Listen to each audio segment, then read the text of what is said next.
honestly, that's what we noticed. And I noticed it particularly because of our situation.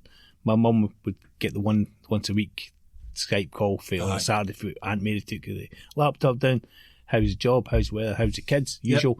And we talked to Lorna's mum, and we talked every day or every other day, and we were just talking. Just absolutely just chat, just complete chat, just like this. No, what's the weather like? What's your job like? I reckon in 9 years we've been here, Lorna's mum was asking me once or twice about my job, right? Yeah. Just generally, just because she's polite, right? Other than that, we're just chatting, because we had it, but because it's, I think more you do it generates. Like the group chat, I mean, it generates more and more. No matter what time of year it is, right? So, like, certainly my niece is 15 now. Aye, 50. So I've missed a chunk. Yeah, that was the hardest thing. Yeah, that was the one thing that I struggled when I first came over here, was leaving my niece, because I was really, really close to my niece. I used to do continental shifts. I would do 3 shifts on and then 3 off. Yeah. And I would always go and get her for school. That's fantastic. Cook her dinner and do her homework and stuff like that. So that was the one thing that I really, really struggled when I came over here. Must be a big loss. I remember my niece was massive. Yeah. Because I've only got, it's only my brother and his wife that have got a daughter. So what age is she then, Chris? So she'll be 50. She'll be 15 now. Right. Coming up 16. No, 15. They change that much as well. I mean, do you feel close? Sorry, carry on, mate. No, I was going to say, do you feel close to her now? It's weird. Really keep in touch? There's always it takes a couple of days. When you go back, it takes a couple of days to kind of not learn about each other again, but just to kind of warm to each other. Aye, because it's like she can always come across a little bit nervous. Like I've been home 5 times, maybe 5 times since I've been here. Each time I've left, she's been bawling her eyes out. Yeah. We used to always do something at Christmas, so I used to always take her up to Edinburgh, Winter Wonderland. My brother, you sound like a cracking uncle, mate. Honestly, no wonder she's upset, man. Nah, we'd go to Winter, so it was always good for my brother. My brother would be able to wrap the presents and build stuff that he had to build and get them out the way for her. So I'd take her away there, and that was a normal thing that we'd done. Even 2 years ago, I was like, she'd maybe 12 or 13. I was like, do we still want to go? Because she was like, aye.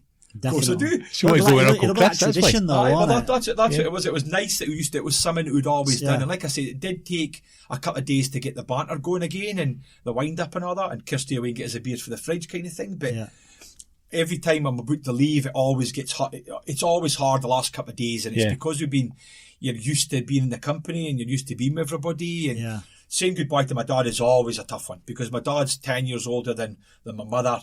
Like I said, he's getting on. He had health issues. When I first came up here travelling, he was on he was having to do dialysis three times a week. Yeah. That must have been tough. 4.5 hours on the dialysis machine. Travelling from Hawick to Edinburgh, patient transport. That's and tough, then I can remember sitting at Cairns Airport, my sister phoning us saying, Dad's been rushed in the hospital. And my heart sank. I was like, shit, what's happened? Do I have to come back or what? And she's like, nah, they found a donor or a match. Right. So he went away and rushed in, kidney took, got his life back. Fantastic, Chris. So it changed. So it stopped him having to dialysis. My dad is, like I says, he's English. He would go down to Derby and see family, in Yorkshire and see family. He used to have to arrange dialysis at the local hospital to check on in the Monday, Wednesday, Friday to get it done. That's so horrendous. He got his life back. That's fantastic, Chris. And for that to be lifted for me, and yes, he's on blood thinners. Yes, his kidneys of what. When I went home 2 years ago, I went to the see his renal consultant because I wanted to know that what he was telling me was right. Was right. Yeah, because they don't always do it. You only hear. Yeah, they tell you the good stuff. You only hear what they want to hear. So I says to my dad, I was like, I'm going to hire a car. I'm going to take you across. I'm going to ask her questions, and I'm going to know the truth. Because I don't believe a word you say. So I just had to know. I just had to know because it would have helped. You're always waiting on that text, or you're always waiting on that phone call that something's wrong or something's happened back home. It's that peace of mind, Chris, and you're right. I mean, they don't want to worry you. I mean, that's what parents do, do they? Exactly. They don't tell you the truth because you want you to be over here enjoying life and don't worry about us. We'll be fine, kind of thing. Yeah. So when we got into renal consultant, I was like, right, I'm going to ask you a quick. So tell us how he is, and she's like, he's fantastic. I went, what? was like, look, can I see? So she showed us the results. And yes, his kidney had took brilliantly, but because he was in blood thinners, it helps the blood and clean everything out a lot quicker. Right, okay, yeah. Yeah, he has to be a bit careful in other things. And she's like, I still have concerns about him smoking. So my dad was probably maybe a 25 or 30 a day habit. Good God, What I mean? So, and she was like, that's my only concern. Apart from that, his health is brilliant. Everything else is grand. So I was like, Dad, we're going out for lunch. Yeah. So I took him out for lunch and I sat him down. I went, right, you're stopping smoking. Smoking stops. He's like, what? I went, you're stopping smoking. I'll get you that vape thing, whatever everybody's having. You tried that, it was crap. Got the vape thing, I'll get you patches, but I want you to stop smoking. I says, I've just sat there and that's what she's concerned about, so you're stopping smoking. My sister was there. My sister was like, I was like, Nikki, what do you think? And she's like, she was like, whatever you think. She knew I had to be in my bonnet. Do you think it's you coming over here that's made you realise that, like, listen, you want your dad in the best possible health possible because you're not there? I hate, like, my dad's alone. So my dad's single. He has been single for years. And he always, for some weird, stupid reason, he always allowed your mind to kind of just think, what happens if something happened to him? Yeah. How long would it be? It's a natural thought, isn't it? But it's like, how long would it be before somebody finds him? Who goes to my dad's house regularly? Yeah. My sister drops off some food now and again, but she lives in a different town.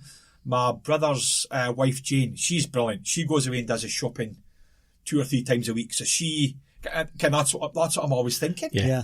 I think that's what you do, though. I mean, I imagine every expat, they're all got that That's concern. the biggest worry, isn't it? It's your mum and dad more than anything.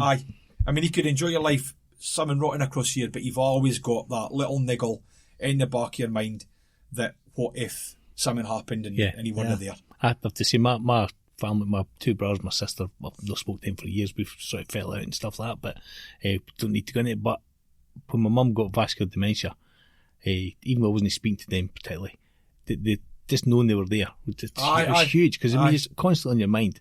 And Lorna's like, look, you know, go back anytime you like, and I never got a chance, to be quite honest. She never, well, no, I probably could have at some point, but I knew they were there, and just having that support, because it's always in your mind. Totally relate to that, mate. It's a horrible thing to.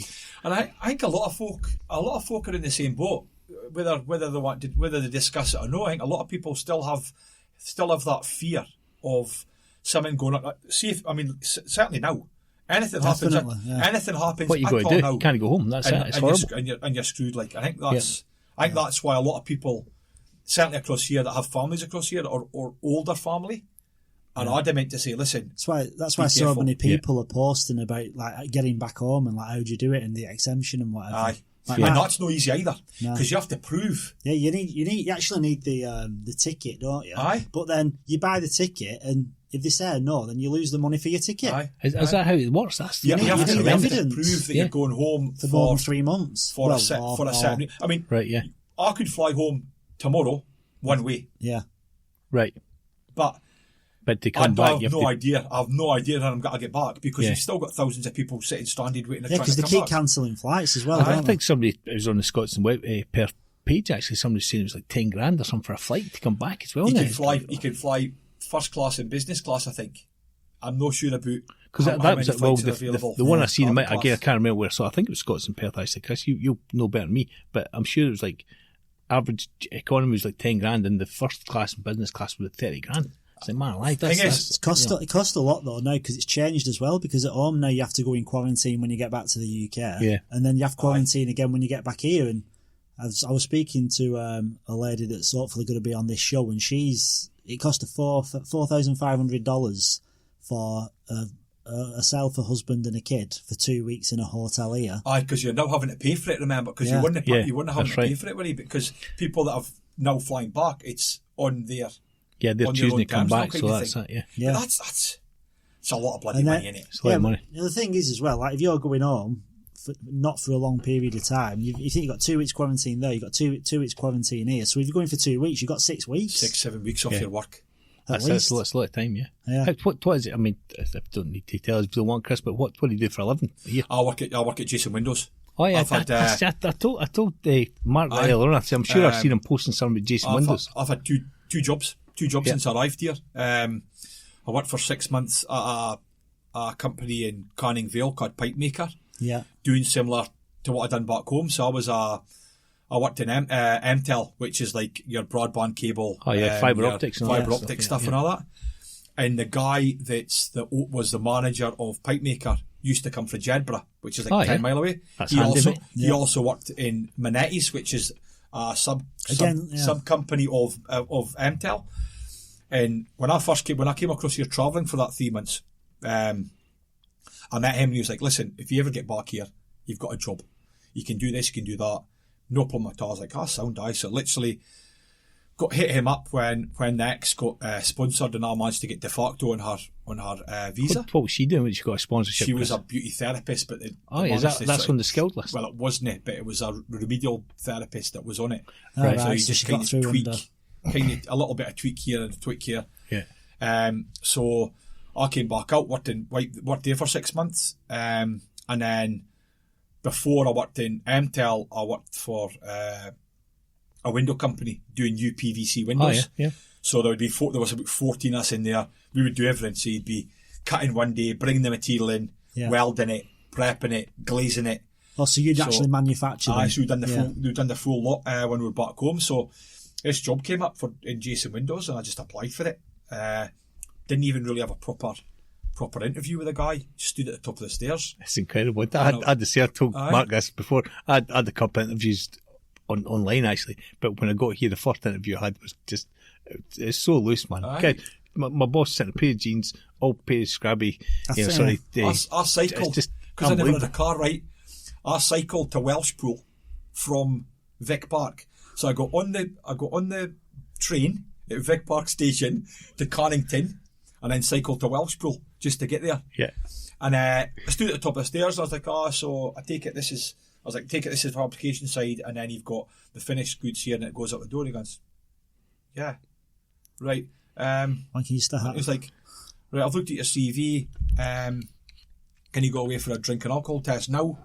I was like, no. I was like, where is it? So I had to get back on the bike, cycle round the corner. Hope it's not far. I need to put in my tyres. In Cudale. Did he know you were on a bike? He said, "How did he get you to your car?" I was like, I don't drive yet. I've not got a car yet. I never had a car for the first year or so when I was here. Just cycled everywhere. I tell you what, Chris, I've said to anybody coming to Perth, you've got to have a car. So I used to cycle. I used to get the train from Vic Park right to Connington. Is it Connington, the last station? Whatever the last station's at, and then cycle from there to Canning Vale. Yeah, that's a good hike as well. It was brutal. I lost so many chins by cycling.